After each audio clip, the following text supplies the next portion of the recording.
Olá, gente boa, estamos aqui para mais um episódio do nosso podcast Gotas de Sabedoria. Que bom, né? Terceira temporada, melhor dizendo, né? Terceira temporada. Você pode voltar aí no nosso canal e assistir, né, os episódios da primeira temporada, da segunda temporada. E agora nós estamos com o objetivo, né, de trabalhar as parábolas, né, de Jesus. O mistério revelado, né, os mistérios revelados, o reino nas parábolas. Essa é a temática dessa nossa nova série no nosso podcast. Né? Nosso propósito é procurar entender, né, o que é as parábolas, por que Jesus utilizava as parábolas, qual o impacto, né, que essas parábolas tiveram na vida dos ouvintes e para nós hoje, qual a aplicação que nós podemos fazer das parábolas para nós hoje.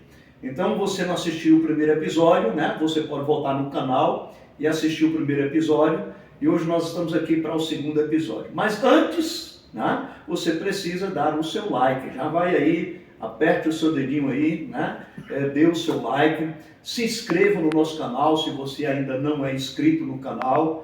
Tá? Você também pode ativar o sininho para receber as notificações. A gente está sempre colocando algo novo no nosso canal, alimentando o nosso canal e você pode acompanhar. Então ative o sininho, né? Compartilhe, isso é muito importante, você compartilhar com os seus amigos, com os seus contatos, com as suas redes sociais, para que o nosso material, para que esse material chegue a muitas pessoas, assim a plataforma vai considerar relevante o nosso trabalho e vai compartilhar com outro. Você pode ser o nosso parceiro, contamos com você, né, para essa jornada de estar usando, né, esse canal para a gente transmitir a palavra do Senhor. Gotas de sabedoria é para lançar aquela sabedoria que vem do alto, que vem de Deus no seu coração.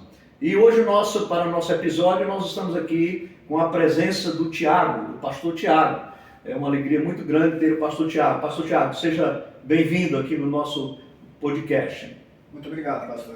O prazer é todo meu, é uma honra estar aqui fazendo parte junto com vocês desse projeto que eu acho que é muito interessante. A gente precisa, né, atingir todos os níveis, levar a palavra a todos que precisam ouvir. Maravilha, Tiago, como é bom, né? O privilégio é nosso, né? E nós agradecemos a você por ter atendido o nosso convite, né? E nós vamos ter um tempo bom aqui de a gente conversar sobre uma parábola, daqui a pouco nós vamos falar, fica atento aí qual é a parábola de hoje, né? Daqui a pouquinho você vai saber, mas antes nós vamos conhecer um pouco do Tiago, quem é o Tiago, né? Onde é que o Tiago nasceu, né? Conta um pouco da sua história para nós aí, Tiago, quem é Tiago? Pastor, eu nasci na cidade de Mirassol do Oeste, Mato Grosso mesmo, Mato Grossense. Mato Grosso. Eu cheguei aqui em Rondonópolis por volta de uns 13 anos, mais ou menos. 13 anos. E aí, desde que eu cheguei aqui, né, apaixonei pela cidade, pela terra, por esse povo, e estou aí até hoje. Isso, você é casado? Sou casado. Como é que é o nome da sua amada? Priscila, ela deve estar nos assistindo agora. Isso aí, Priscila, tá aí, o camarada tá aqui, ó. Tem filhos, não? Não, ainda não. Tá Ainda esperando não. na direção do Senhor, no tempo certo ele vai encaminhar. Maravilha, mas é jovem ainda, né? Tiago, como é que foi sua conversão? Compartilhe para nós aí como é que foi sua conversão, a sua experiência com Jesus, né? Fala um pouquinho para nós aí. Pastor, eu gosto de dizer assim, que desde muito cedo, né, desde de pequeno, Deus vem me cercando, querendo algo mais sério comigo, e eu sempre relutei. Né? Eu era uma pessoa que tinha uma verdadeira aversão a falar igreja de crente, eu tinha um certo receio pelo que a gente ouve. Seus pais eram católicos? Católicos. E aí, quando eu cheguei em Rondonópolis, né, fui convidado para conhecer uma rede de jovens, e aí um ministério pequenininho mesmo, e eu fui para essa rede de jovens e ali eu comecei a me enturmar com o pessoal. Eu estava vivendo num momento assim que eu estava mudando de cidade, então eu tinha poucos amigos, né, e acaba que a rede de jovens me abraçou e quando eu vi eu já estava apaixonado. E aí dali para cá não parei mais. Participei de grupo de teatro, entrei pro louvor da igreja, até ministrei para jovens. E hoje eu estou aí, graças a Deus, pela força do Senhor, direcionando. Isso tem quanto tempo então que você se converteu? Tem uns 13 anos. 13 anos. Logo eu cheguei para Rondonópolis. Logo quando chegou para Rondonópolis. Teve a experiência com Jesus, aí se batizou. Batizei. Maravilha, Logo professou a sua fé. E o Tiago é pastor. Como é que é o nome da igreja?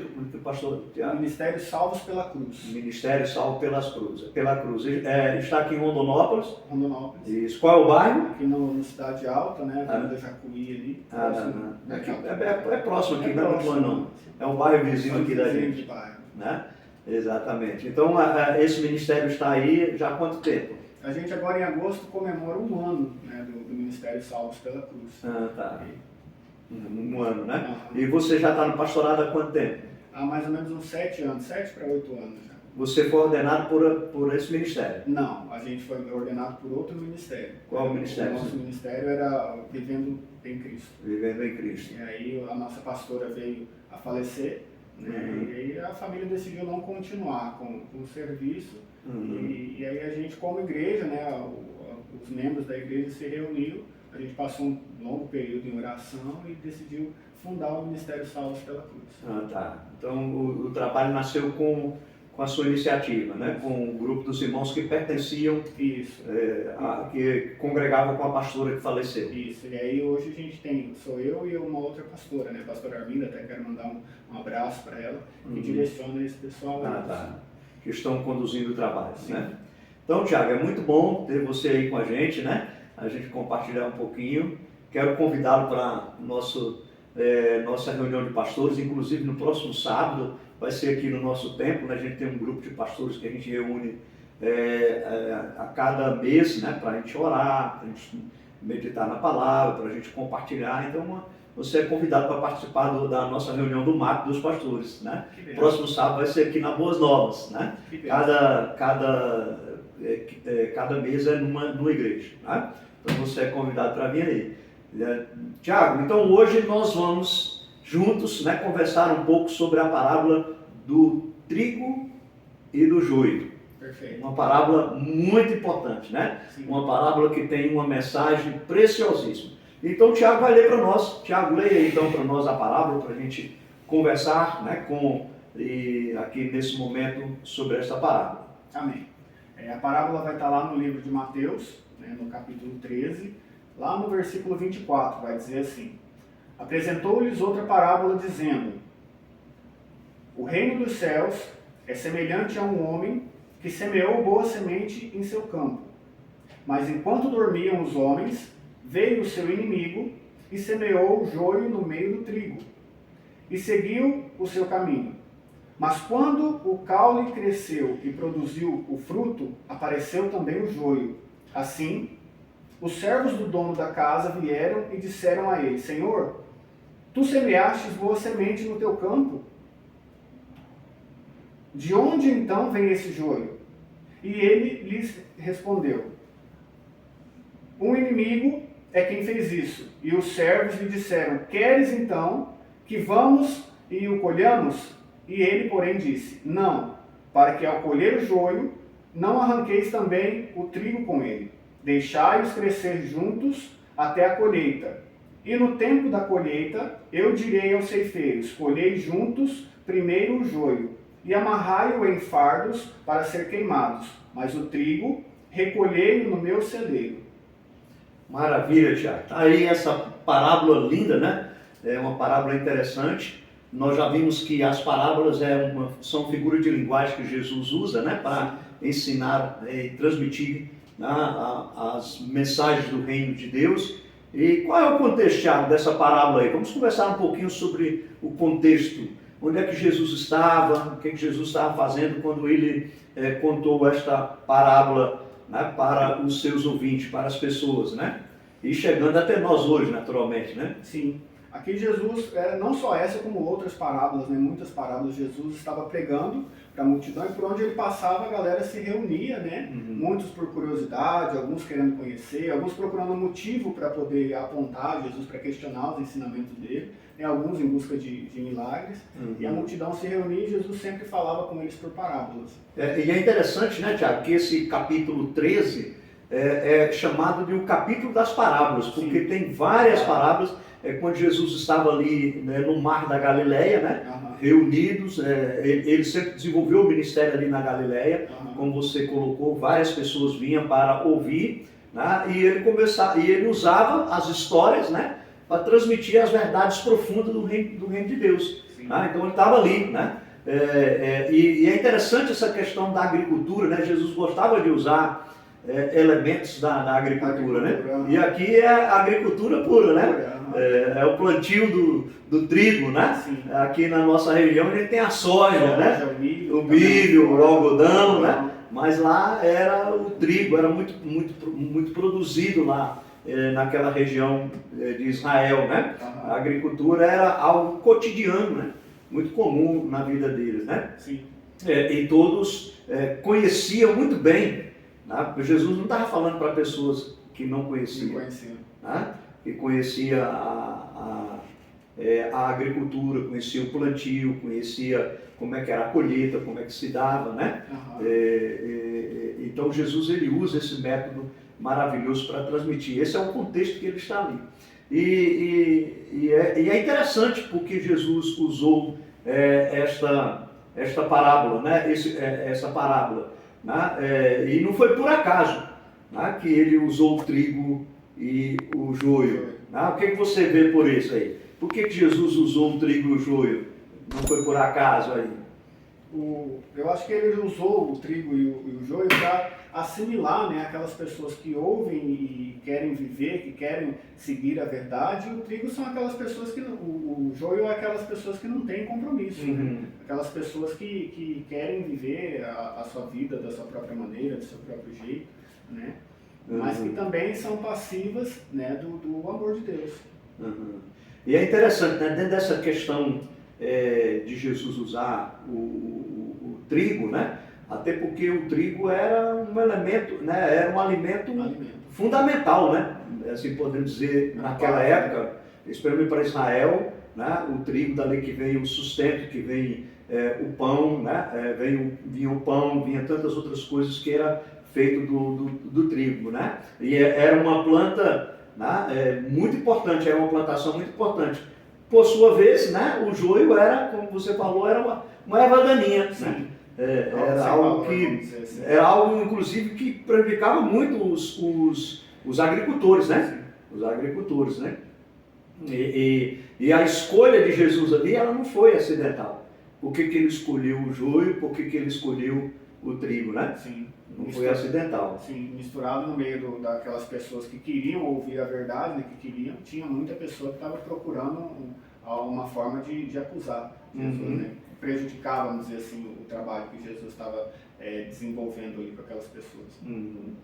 Tiago, essa questão, vamos tentar decodificar aí essa parábola de Jesus, até porque ele fez isso, né? Se você observar, você pode até ler para nós o 37 e o 43, Jesus vai dar uma explicação para essa parábola, né? Ele vai decodificar. Lê para nós aí o 37 até o 43. Jesus está explicando essa parábola. Vai ter que nos ajudar o próprio mestre a gente entender a parábola, né? O 37 vai dizer assim: E ele respondendo disse-lhes: O que semeia a boa semente é o filho do homem. O campo é o mundo. A boa semente são os filhos do reino, mas o joio são os filhos perversos do inimigo, quem o semeou é o diabo. A colheita é o fim do mundo, e os ceifeiros são os anjos. Portanto, como o joio é colhido e queimado no fogo, assim acontecerá no fim deste mundo. O Filho do Homem enviará os seus anjos, e eles colherão do seu reino tudo que escandaliza, e os que praticam a iniquidade, eles lançá-los-ão na fornalha de fogo, e ali haverá pranto e ranger de dentes. Então, os justos brilharão como o sol no reino de seu Pai. Quem tem ouvidos para ouvir, que ouça. Então Jesus ele vai decodificar a parábola. Ele contou a parábola, falando, né? Narrando a parábola, e depois ele deu uma explicação. Vamos conversar sobre cada uma. O semeador, né? Vamos falar um pouquinho sobre esse semeador, né? Ele disse que o semeador é quem? O Filho do Homem. O semeador é o Filho do Homem. É o próprio Jesus Cristo, né?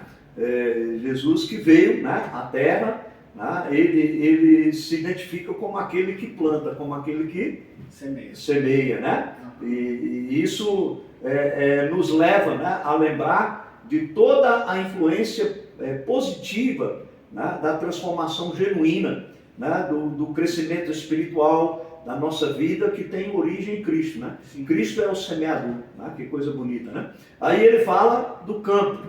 Né? O campo é o mundo. É o mundo, né? O campo é o mundo. É em todos os lugares onde o evangelho deve ser semeado. É um grande desafio para nós da igreja hoje, né, Tiago? É um desafio, sim, com certeza. Todo lugar a palavra tem que ser semeado. Inclusive, aqui eu quero abrir um parênteses mais uma vez para parabenizar por esse trabalho, né? Que é uma área hoje que é um vasto campo, né? E que precisa ser semeado, precisa ser ocupado. Porque se a gente não levar a palavra de Deus, a internet hoje é um veículo que está em todos os lares. Exatamente, é um campo vasto, né? É um campo vasto para semear as mídias sociais, não é verdade? E infelizmente a gente vê muito mais joio do que trigo nas redes sociais. Né?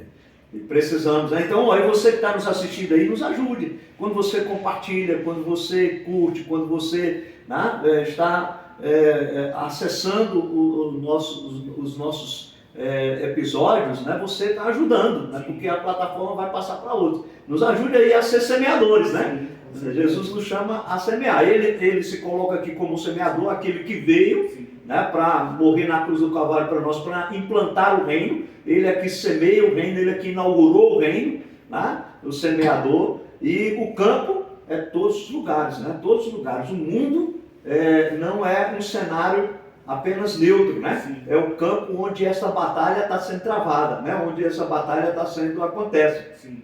E o interessante é que Jesus não disse que o reino dos céus é como o campo separado, mas como algo que acontece mesmo no campo onde o mal está operando, onde o mal está agindo. Então o reino de Deus está nesse mundo, né? Por meio da igreja, por meio daqueles que professam Cristo. Então o reino está presente, o reino já foi inaugurado, né? O semeador já está. Então Jesus está agindo, né? A igreja está agindo, por isso nós estamos no mundo. E o mundo é o campo, nós temos que semear esta palavra. A boa semente... somos os filhos de Deus, né? As boas sementes são... qual é a boa semente que Jesus manda a gente semear? A palavra. A palavra de Deus, né? O Evangelho, né? As verdades do Evangelho. E nós temos que semear a boa palavra, né? A semente do Evangelho, né? A palavra genuína, né, pastor? Exatamente, isso é importante, né? Não pode ser qualquer palavra, não pode ser sabedoria do homem, não pode ser filosofia, não pode ser fábula, não pode ser pensamento sociológico, né? Nós temos que ensinar o Evangelho, né? E para você, o que você entende que é o Evangelho? Pastor, o Evangelho é amor. Né? Para mim, se eu pudesse resumir o Evangelho em uma palavra, é amor. É o exemplo que Jesus deixou. Né? E um amor que vai muito além do nosso entendimento. Por que eu digo isso? Porque a gente está acostumado a querer amar aquelas pessoas que nos beneficiam de alguma forma. Né? Aquelas pessoas que têm algo para oferecer, ou aquelas pessoas que nos amam de volta. E o amor que Jesus deixou como exemplo é um amor que é incondicional. Né? Olha o próprio exemplo dele na cruz, com os dois ladrões que foram crucificados junto com ele. Né? Mesmo ali eles acusando Jesus, mesmo ali eles apontando Jesus, ele teve um que falou, não, eu reconheço isso, que o Senhor é filho de Deus, e ali mesmo ele foi perdoado. Jesus morrendo na cruz, a galera xingando Jesus, crucificando Jesus, Jesus falando, Pai, perdoa, porque eles não sabem o que fazem. Então é um amor que vai além do benefício próprio, né? É um amor que vai na contramão daquilo que o mundo conhece. Nessa linha que você está trazendo aí para nós, né, do Evangelho como amor, então o Evangelho na realidade é a grande prova do amor de Deus para conosco, porque o Evangelho é a obra de Cristo, né? O Evangelho é a encarnação de Jesus, o verbo que se fez carne e habitou no nosso meio, né? É aquele que vê, o Evangelho compreende os ensinos de Jesus, os que nós estamos vendo, estudando aqui, compartilhando as parábolas, os ensinos, aquilo que Jesus ensinou sobre o reino, a boa semente que ele semeou, as boas novas, né? A boa notícia, né? Compreende a morte dele, né? Compreende o seu sacrifício na cruz e a sua ressurreição e o anúncio da sua volta, né? Isso é o Evangelho, né? A gente entender que as boas novas, a gente anunciar que Jesus veio ao mundo e que não há salvação fora de Jesus Cristo, né? Só por meio de Jesus é que o pecador pode ser salvo, né? O Evangelho, então, compreende a obra de Jesus Cristo, que é o que você disse, a revelação do amor de Deus para conosco. Paulo vai dizer em Romanos, capítulo 5, versículo 8, ele vai dizer assim: mas Deus prova o seu amor para conosco pelo fato de ter dado Cristo Jesus para morrer por nós, sendo nós ainda pecadores, né? Então, Jesus veio, se fez carne e habitou, né? Viveu entre nós, trouxe o reino para nós, inaugurou o reino para nós, e por meio da sua morte, da sua ressurreição, nós temos, e é isso que nós anunciamos, né? É esse evangelho, é essa boas novas, né? Representa não apenas aquilo que os cristãos, mas também representa todos os valores do reino de Deus, né? Esta obra de Cristo e os valores do reino de Deus, que é o amor, o perdão, né? A graça, a compaixão, a misericórdia, né? Então tudo isso faz parte, né, do evangelho do nosso Senhor Jesus Cristo, né? E o trigo, quem é o trigo? O trigo é toda aquela pessoa que recebe, né, essa palavra, que aceita, que procura viver, na verdade, são os filhos da luz, vamos dizer assim. São aqueles que se convertem ao Evangelho, né? Que aceitam. São os eleitos de Deus, a quem Deus escolheu, e Ele vai, né, através do seu Espírito, convencer essas pessoas, né, do juízo e da justiça, né, como Jesus vai dizer lá no Evangelho de João, capítulo 14, né, que o juiz, o Espírito convence, essa pessoa se converte, ela se torna um filho de Deus. Esse é o trigo, tá? Que foi plantado por quem? Por Jesus Cristo, pelo semeador, né? O semeador é quem faz esta obra, ele joga a semente do Evangelho no nosso coração, e nós somos convertidos, nós somos transformados, e nós agora somos o trigo, né? E plantado pelo semeador, por Jesus Cristo, por meio do Evangelho, né? Que coisa maravilhosa. Então, como é bom a gente ter essa convicção de que nós somos trigo, né? Sim. De que nós tivemos uma experiência com Jesus e fomos salvos. E o joio? O joio vem na contramão disso aí, né? Aquela pessoa que tem o seu coração endurecido, é aquela pessoa que não se vê digno, que não aceitou esse sacrifício, é aquela pessoa que realmente não tem o seu lugar ainda, no seu coração ainda não tem um lugar para Deus, né? Eu não consigo ver dessa forma, consigo dizer dessa forma. Exatamente. São todas as pessoas que estão separadas de Cristo, né? Do Evangelho. Na verdade, né? Todos nós, né, nascemos como joio. Todos nós nascemos no pecado. Não há nenhum justo, né? A palavra do Evangelho diz isso, né? O Evangelho diz isso, que todos pecaram e destituídos estão da graça do Senhor. Então, na realidade, todos nós nascemos como joio, né? Quem muda a nossa vida e transforma a nossa vida é o semeador com a boa semente, né? Então, o joio são aqueles que renegam, aqueles que rejeitam a obra do Espírito Santo, a obra da salvação, né? Obviamente não só são os malvados, a gente ruim, né? Às vezes a gente pensa que o joio é só o malvado, mas às vezes aquela pessoa que acha que é boazinha, que nunca matou, nunca roubou, mas ainda é joio porque não recebeu Jesus Cristo como Salvador, não nasceu de novo, não teve a experiência da salvação, né? Conscientemente ele nega a obra de Cristo, né? E o joio pode ser sutil, né? Às vezes pode até parecer com o trigo, né? Jesus diz isso, é muito sério, cuidado, porque vocês podem arrancar, né, um trigo, né, pensando que é um trigo, pensando que é o joio, de tão parecido que eles são quando estão crescendo, né? Então o joio pode ter essa característica, Jesus coloca isso. E por quê? Porque às vezes a gente pensa que o joio é só pessoas más, bandido, assassino, pessoas que, né? A gente pensa que o joio só são pessoas que perseguem o Evangelho apertamente, mas às vezes o joio é alguém muito parecido com o Evangelho, mas ainda não se converteu, ainda não nasceu de novo, ainda tem as características do velho homem, né? É muito parecido com o Evangelho.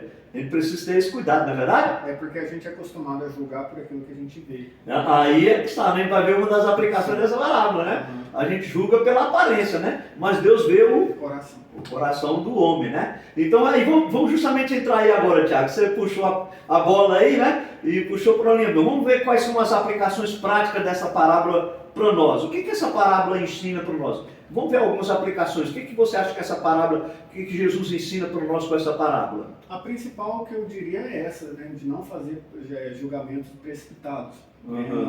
Até porque o próprio Deus nos ensina a não julgar. Né? E aí, voltando lá no início da apresentação, quando eu disse que eu tinha um certo receio, né? Porque era um preconceito meu, eu julgava algo que eu não conhecia, né? Eu falava, não, eu nunca vou entrar numa igreja de crente. Mas muito também por conta do que você via, né? Porque tem muitas pessoas por aí que professam uma fé distorcida, distorcem a palavra por benefício próprio e vão ferir outras pessoas. Né? Então, uma aplicação real que existe no meu coração é essa, procurar não julgar uma pessoa sem conhecer. Né? Não julgar uma pessoa por um fato isolado, não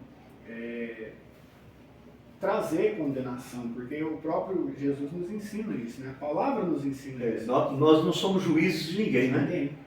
Essa parábola ensina a gente para a gente não se colocar como juiz sobre os outros. Nós, como você falou, nós olhamos e vemos a aparência das pessoas, mas Deus vê o coração.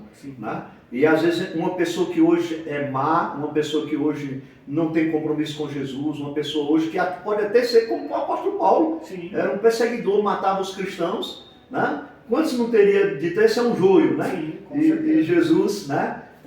E é por isso que um outro ensino dessa parábola, que eu acho interessante, uma outra aplicação prática, é a paciência de Deus, né? Sim. A paciência de Deus. Deus ainda deixa ali o joio crescer junto com o trigo, na perspectiva de que o joio, né? As mesmas, e é interessante. Tem a mesma oportunidade, né? É interessante o senhor dizer isso, que quando ele permite o joio ficar no meio do trigo, quem tem um mínimo de noção de cultivo sabe que a terra ela é preparada, ela é adubada, você precisa cuidar, se vier uma praga você tem que ir zelando ali para que dê bom fruto. Então o joio nessa parábola ele teve as mesmas condições que o trigo de se desenvolver e servir como alimento. Essa é a oportunidade que Deus nos dá todos os dias. Para os homens, né, para as pessoas. Essa é coisa interessante, porque os servos, o Senhor quer que a gente arranca logo, né, o trigo, né, vamos arrancar, né, assim, o imediatismo, né, assim, vamos por fim, vamos botar, né, se o Senhor quer que a gente faça isso, e o proprietário, né, que esse proprietário é Deus, né, ele é que é o proprietário, ele diz não faça isso não, né, quando eles disseram que arrancar imediatamente, né, o joio. Não deixa ambos crescerem. Então, ali demonstra a própria paciência de Deus, a longanimidade de Deus, né? A longanimidade de Deus. Essa é uma lição profunda da paciência e da longanimidade de Deus, né? Em nosso mundo, né? É muito importante isso, a gente pensar e ver, né? Quando a gente vê muita injustiça, muita maldade, muita corrupção, né? Nós clamamos, né? Deus, né? Venha fazer alguma coisa, né? E a gente clama ao Senhor, mas Deus é longânimo, dando a oportunidade ao homem de arrependimento. Eu penso que esse é um dos ensinos dessa parábola, né? Um outro ensino que eu percebo também, Tiago, não sei se você consegue ver, a coexistência entre o mal e o bem. Né? Enquanto nós estivermos aqui na Terra, vai existir o mal e vai existir o bem. Sim. Né? Essa parábola, concorda comigo que ela ensina isso para a gente? É uma lição prática para a gente? Sim, deixa muito claro, com certeza. Nós vamos sempre conviver com o bem e com o mal. Né? Nós não devemos nos surpreender quando encontramos pessoas más em lugares bons. Né? Até mesmo dentro da igreja, né? A gente vê assim, aí fala assim, poxa, a gente vê pensando, mas é porque, não pode surpreender, porque a Bíblia diz que o joio cresce junto com o trigo, então é uma realidade. E quando nós vemos o mal, às vezes até prosperando, de certa forma, temporariamente, né? E essa é uma natureza desta era, né? A gente vê que, desse tempo, a gente vê o mal, parece que o mal é mais rápido do que o bem, né? Então isso significa que nós devemos ser, não devemos ser passivos com o mal. Não é isso que Jesus está querendo dizer. Nós devemos combater, ensinar o Evangelho, pregar o Evangelho, mas nós devemos saber e não ficarmos surpresos porque o mal existe, não é verdade? A gente precisa procurar não se abalar, né, pastor? Porque às vezes a pessoa que está se convertendo, ela acha, vou para a igreja e todos os meus problemas vão se resolver. E Jesus mesmo deixou muito claro isso, que o Evangelho não é a certeza de dias fáceis, né? É a certeza de que você vai ter um ajudador, alguém para caminhar com você. Então, fica muito claro. É a certeza da salvação, o Evangelho, né? Da vida eterna. E aqui na Terra, por exemplo, tem muitas pessoas que vêm para a igreja e algumas pessoas se frustram porque vê mau exemplo, vê mau testemunho, vê até pessoas más, às vezes, mas essa é a realidade que a parábola diz. Está ali dentro, cresce os dois juntos, né? Então a gente precisa estar consciente. Essa parábola ela é para nos ensinar, para a gente estar consciente de que a gente convive com o mal. E enquanto nós estivermos nessa dimensão, né, aqui na Terra, por causa do pecado, da natureza do mundo, nós vamos conviver com o mal. Esse é um ensino prático dessa parábola, né? E a gente ter esse discernimento, né? Só quando Jesus vier e aí extirpar o mal é que nós vamos estar livres dele, mas é uma realidade, está crescendo junto com a gente, né? E às vezes até parece muito com a gente, né? Com o Evangelho, com o trigo, né? Você já colocou essa questão do julgamento precipitado, né? Mas aí uma outra coisa boa, e aí alegra o coração da gente, né? Que essa parábola ensina, é sobre nada vai ficar impune. Não é verdade? Nada vai ficar impune. O que o dono da vinha diz aí? O dono do campo diz aí? Calma, que tudo tem o seu tempo. No ato da ceifa a gente vai separar. Trigo a gente vai armazenar no celeiro, esses vai servir como alimento, e aquilo que é joio vai ser queimado, vai ser descartado. Então essa parábola ensina que, olha, cuidado, né? O homem pode enganar a si mesmo, pode enganar o outro homem, pode enganar as pessoas, pode achar que o mal está prevalecendo, que o mal, né? Mas um dia todos terão que prestar contas a Deus.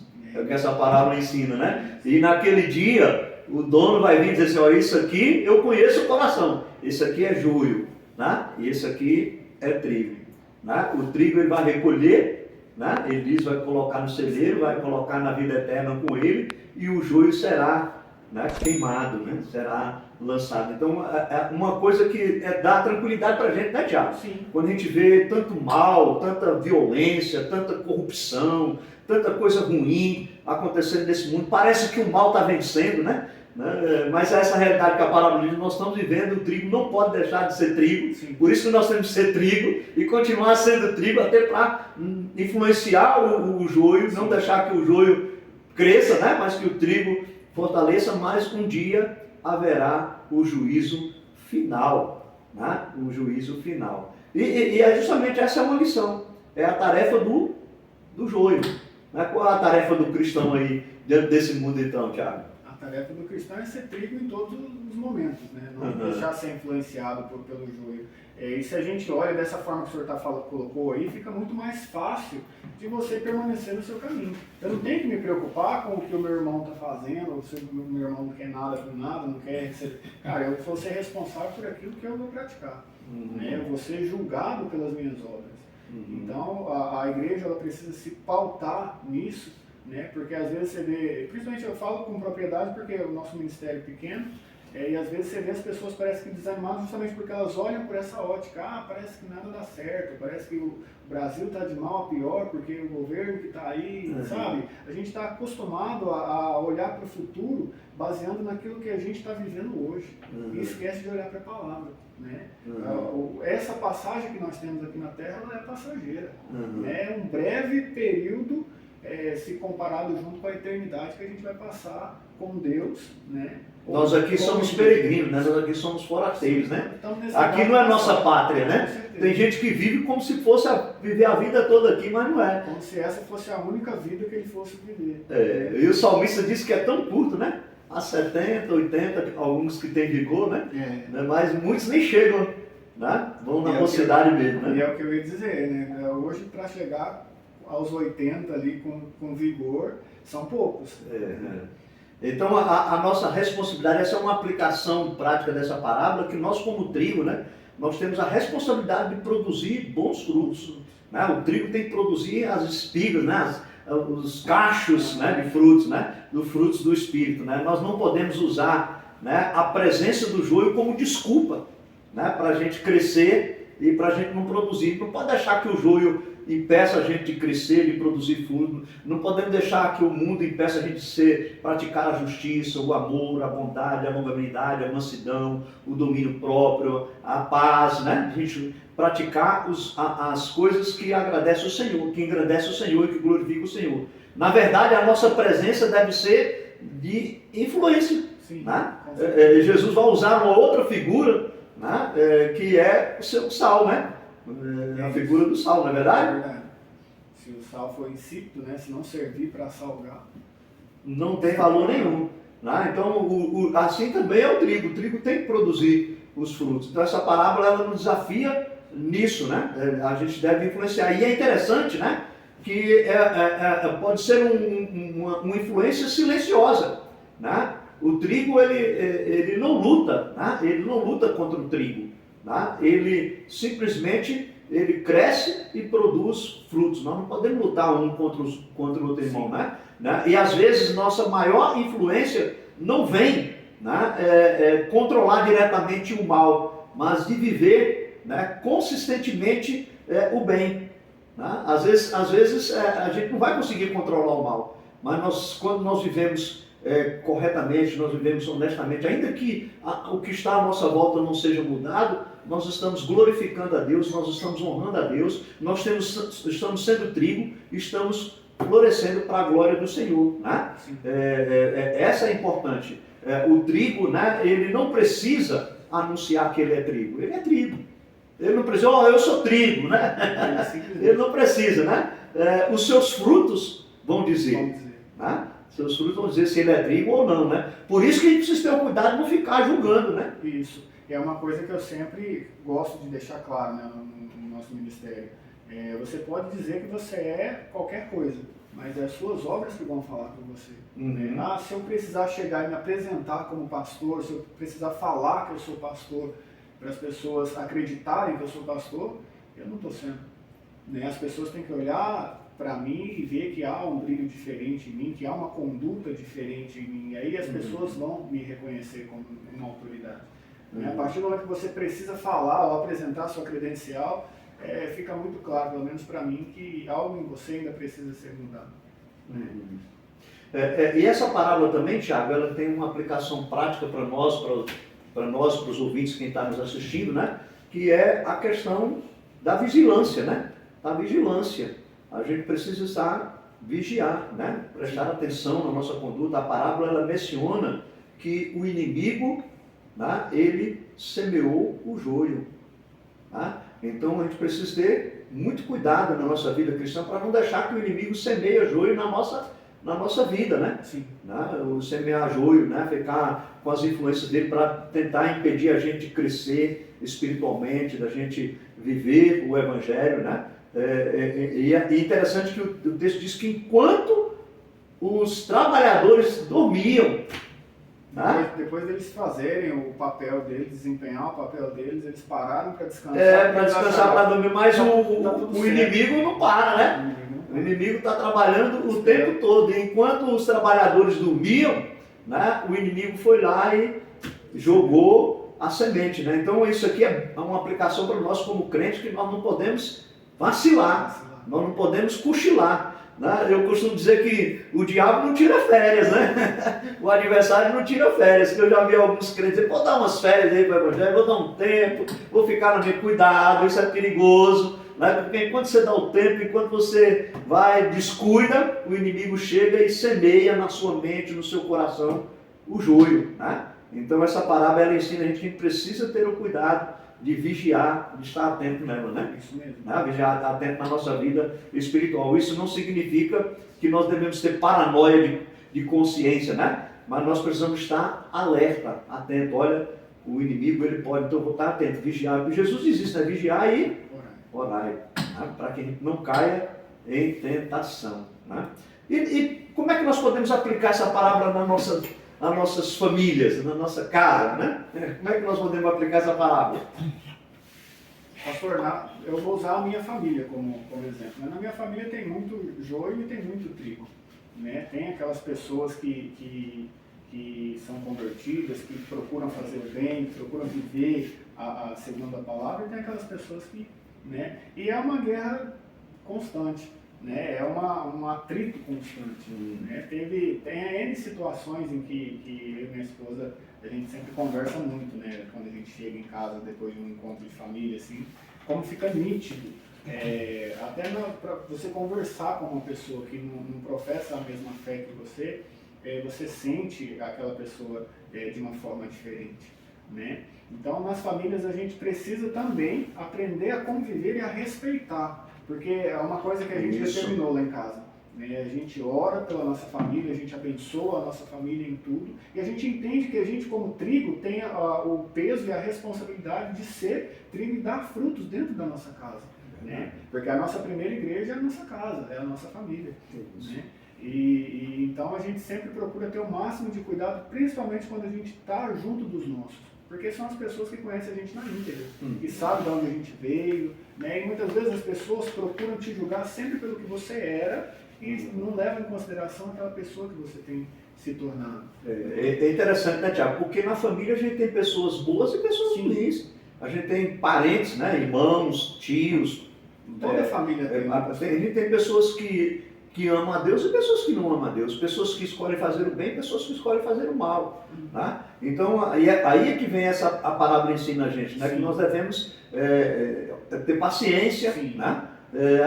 Às vezes a gente quer logo ver todo mundo convertido logo de uma hora para outra, ou então vamos jogar no inferno, queimar aquele parente, né? Porque agora ele não está. Então a gente tem que ter paciência, né? É uma aplicação dessa palavra para a gente ter paciência. A palavra nos ensina a ter paciência com os familiares que ainda não tomaram a decisão, não despertaram espiritualmente, né? E continuam amando, nós devemos continuar amando, orando por eles, né? E não julgando, não pisando, não machucando essas pessoas, não condenando essas pessoas, mas nós devemos ser pacientes, né? Pacientes com eles, orar, pedir a Deus graça, porque nós não sabemos, né? De repente ele lá na frente, o Evangelho alcança o coração dele, né? E aí é importante o nosso testemunho, né? E na comunidade, na igreja? Como é que a gente aplica isso? Na igreja é que a coisa fica mais estreita, né, pastor? Porque é onde eu sempre falo, nós precisamos redobrar a nossa sabedoria em Deus para poder lidar com o povo. Porque a igreja é exatamente um hospital, vamos comparar assim. É o lugar onde vai pessoas com problemas variados, né? Tem pessoas que esperam entrar numa igreja e encontrar todo mundo santo. E lá é exatamente o lugar de pessoas que querem uma mudança, estão passando por um processo. Então a gente precisa ter sabedoria para entender que dentro da igreja é o lugar onde você vai encontrar muito joio, né? E você precisa ter essa sabedoria para respeitar o processo dessas pessoas. E às vezes a questão de não julgar, porque às vezes essa pessoa não é nem joio, mas ela não tem maturidade espiritual ainda, ela está num processo, né? Então a gente precisa ter paciência, né? Às vezes tem pessoas que vai demorar mais tempo do que outra para amadurecer, para deixar alguns pecados, para deixar algumas falhas, para, né, alguns desvios. Então há um processo, né? Por isso que eu entendo que o cuidado que o dono do campo aí diz, olha, não tira agora não, vocês podem tirar o joio do trigo, porque existe um processo de discipulado, né?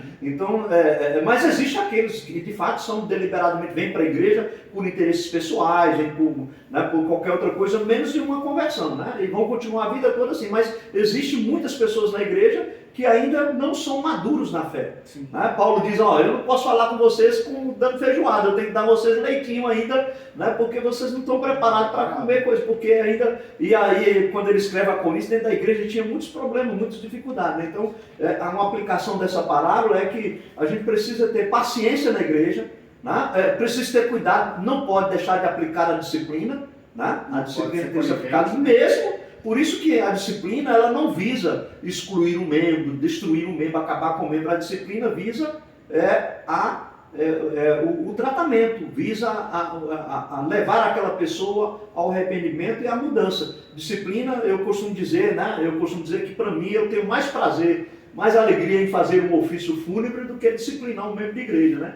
Porque o ofício fúnebre eu sei que ele está indo para o céu, para a glória de Deus, né? E disciplinar um membro é complicado, né? É muito complicado. Mas o propósito da disciplina é a restauração, né, desse processo. Não quer dizer que a gente vai ter paciência com ele e não disciplinar, mas quando a gente disciplinar, quando a gente chamar atenção, é com amor, com dedicação, sempre visando o crescimento. A gente precisa ter cuidado com relação a isso na comunidade, né? Sim. Porque a gente vai lidar com aqueles que vêm para a igreja que não se converteram, na verdade. A gente vai lidar com aqueles que se converteram, mas ainda não estão num processo de discipulado. Então aqui e acolá eles podem, né, podem parecer que sejam joio e não são, né? Precisam do cuidado, do trabalho, né? Até mesmo, às vezes até da disciplina para serem restaurados, né? Então é uma aplicação dessa parábola aí, né? Para nós. E sobretudo para o nosso próprio coração, essa Sim. parábola tem um ensino, né? Com certeza. A gente fazer esse exame, né?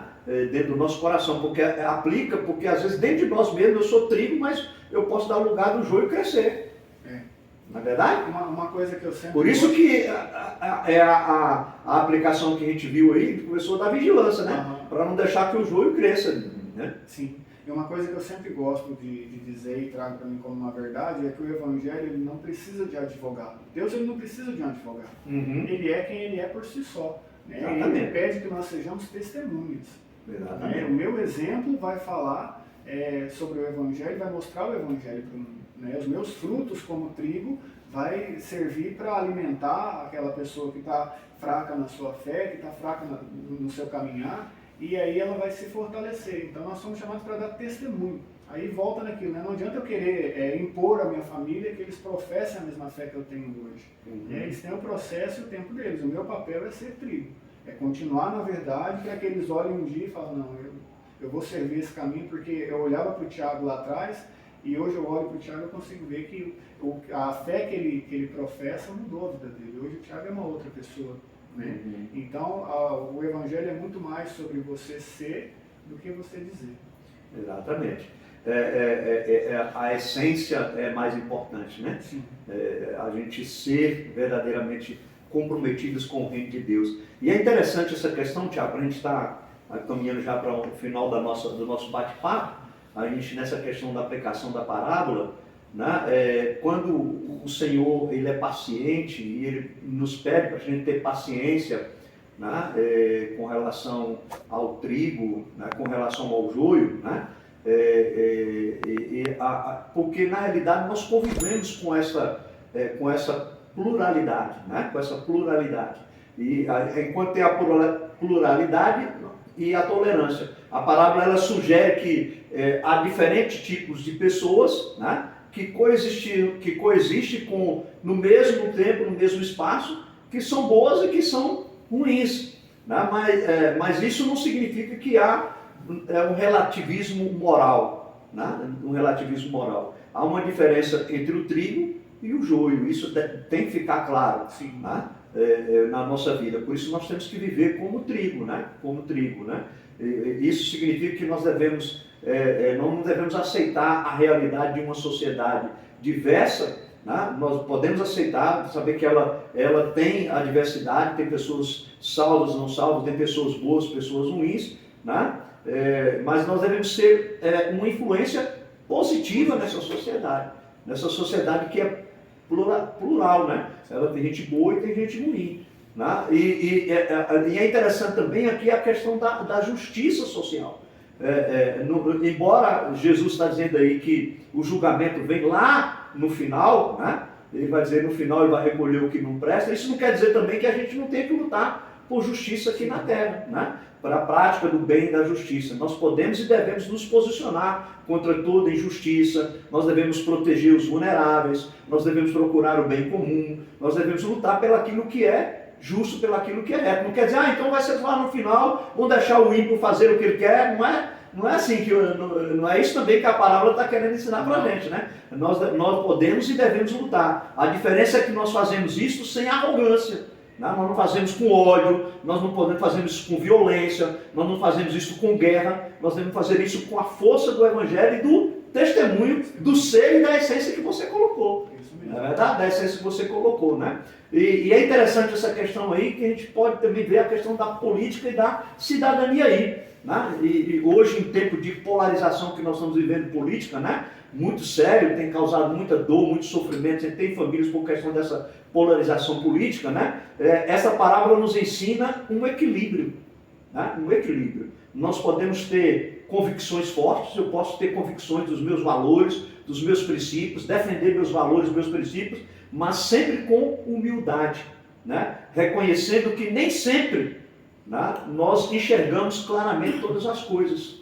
Né? Nós podemos trabalhar por mudança positiva sem sair e sem cair na tentação de demonizar aqueles que pensam diferente da gente. Isso mesmo. Precisamos ter cuidado com relação a isso, né? Mesmo. Então a gente está trabalhando em relação a isso. E essa parábola nos ensina a questão da educação, né?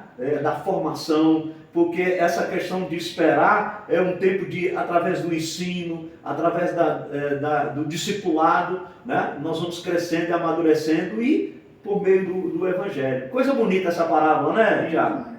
Quantas coisas preciosas. Nós poderíamos ficar aqui conversando dias, horas, né? E ainda tem muita coisa para a gente extrair dessa parábola, né, Tiago? Muito bom. Nós agradecemos pela sua presença. E sempre que nós trazemos um convidado aqui, Tiago, a gente pede o convidado para trazer uma palavra, né? Levar uma palavra para aqueles que nos assistem. Né? Você tem essa oportunidade de trazer uma palavra, né? Falar aí para aqueles que estão nos ouvindo, pode ser um texto que fala ao seu coração, uma palavra, fica à vontade aí para você trazer uma palavra rápida para os nossos, aqueles que estão assistindo o nosso canal nesse momento. Amém, pastor. Um pouquinho à frente aí, Mateus no capítulo 18, eu acho que traz um texto que vai agregar muito a essa discussão que nós estamos tendo aqui. Os discípulos inquirindo de Jesus quem era o maior no reino. Né? E aí, versículo 1 do capítulo 18 de Mateus vai dizer assim: naquela mesma hora, chegaram-se a Jesus os seus discípulos e perguntaram: quem é o maior no reino do céu? E Jesus, chamando uma criancinha, colocou-a no meio deles e disse: na verdade, eu vos digo que, se não vos converterdes e não se tornarem como essa criancinha, de modo algum entrareis no reino do céu. Portanto, todo aquele que se humilhar como esta criancinha, esse é o maior no reino do céu. E quem receber em meu nome uma criancinha tal como esta, recebe a mim. Versículo 6, para encerrar, vai dizer assim: mas quem ofender um destes pequeninos que crê em mim, seria melhor para ele que pendurasse ao pescoço uma pedra de moinho e que se afogasse no fundo do mar. Né? Eu acho que esse texto ele fecha e dá um fechamento perfeito naquilo que a gente disse desde o começo aqui. Nós precisamos ter humildade no nosso coração. Eu acho que o que falta no mundo inteiro, não vou dizer só a igreja, no mundo inteiro o que falta é humildade. As pessoas estão se tornando cada vez mais duras de coração, arrogantes, cheias de si, vaidosas, né? Vaidosas, né? Loucas, cegas por poder, por riqueza, e estão esquecendo do simples, da essência, né? Que Jesus disse para a gente amar a Deus sobre todas as coisas e o nosso próximo como a nós mesmos. Né? O nosso papel aqui, não só como igreja, mas como pessoa, é servir as outras pessoas. Né? Então, eu acho que o maior bem que a gente pode fazer para a humanidade é ser cada vez mais humilde. Né? Porque a humildade, ela abre portas. Exatamente. Que maravilha! Está aí, você que está nos assistindo, essa é uma boa recomendação, ser humilde, né? Entender que aqueles que querem ser grandes serão humilhados, e os que são humildes serão exaltados, né? Um coração humilde, um coração quebrantado. O salmista diz que perto está o Senhor, né? De quem tem um coração assim. E como trigo que nós somos, nós devemos viver assim. Então você não saia sem deixar o seu like, né? Sem dar o seu like. Se você ainda não é inscrito, né? Você que está encerrando, está vendo o final do nosso podcast, se inscreva no nosso canal, né? Ative o sininho, seja parceiro nosso, é muito importante você estar conosco aí no nosso canal sempre. Esse é o nosso episódio, nós agradecemos imensamente pela sua presença, pela sua participação e queremos que você compartilhe com outras pessoas, né, o link do nosso, desse podcast, desse episódio, para que eles tenham acesso e conheçam um pouco também dessa parábola e façam algumas reflexões diante do que foi colocado aqui. Nós agradecemos a você. Tiago, nós sempre que trazemos um convidado aqui, a gente dá uma lembrancinha para o convidado, né, do nosso podcast. Você pode abrir aí, né, mostrar para a galera aí, né? Aí, ó, para você tomar um... Perfeito, amei. Isso. Muito obrigado. Para você tomar um chazinho em casa, enquanto você estiver refletindo da palavra lá, tá? Nós agradecemos de coração, tá? Agradecemos a você, Deus abençoe e até o próximo episódio, em nome de Jesus.